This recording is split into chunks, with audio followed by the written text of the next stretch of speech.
C'est leur 5e séjour en Bosnie en moins d'un an.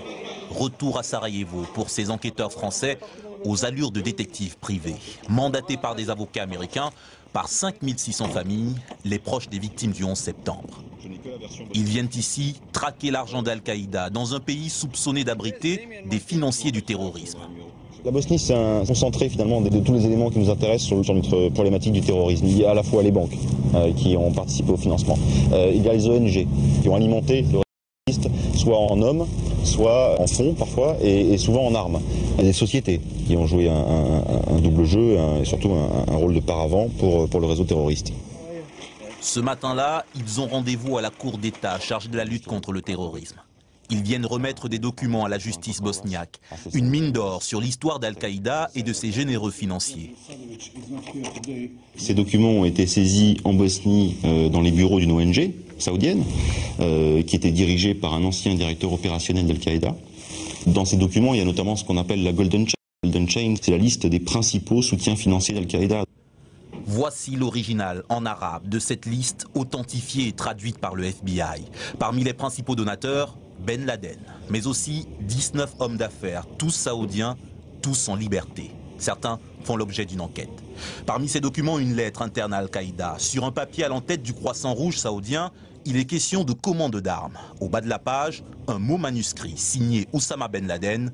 Il écrit qu'il faut accélérer les livraisons. L'argent d'Al-Qaïda se cache toujours ainsi derrière des ONG caritatives saoudiennes. C'est la conviction des enquêteurs français. Certaines de ces ONG ont été officiellement interdites en Bosnie. Ça, c'est un bus d'une organisation caritative qui s'appelle Al-Haramain Majid Al-Aqsa, donc qui vient du Golfe et en particulier d'Arabie Saoudite. Ce type d'organisation a pu faciliter le transfert de fonds à des groupes terroristes, en particulier Al-Qaïda. Et on constate donc avec étonnement que cette organisation est toujours ouverte. Les bus d'Al-Haramain font du ramassage scolaire dans les rues de Sarajevo. Pourtant, l'un des dirigeants présumés de l'association est considéré comme un cofondateur d'Al-Qaïda. La fondation Al-Haramain figure d'ailleurs sur la liste noire des Nations Unies.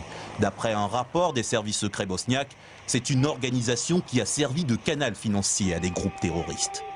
L'un des enquêteurs français se rend au siège de l'ONG, un riche complexe immobilier qui nous est interdit d'accès. Il s'agit de définir leur puissance financière, parce que ces organisations caritatives ont quand même beaucoup d'argent. Et en amont, on essaie de savoir d'où cet argent vient. Et ensuite, on essaie de savoir comment il est utilisé.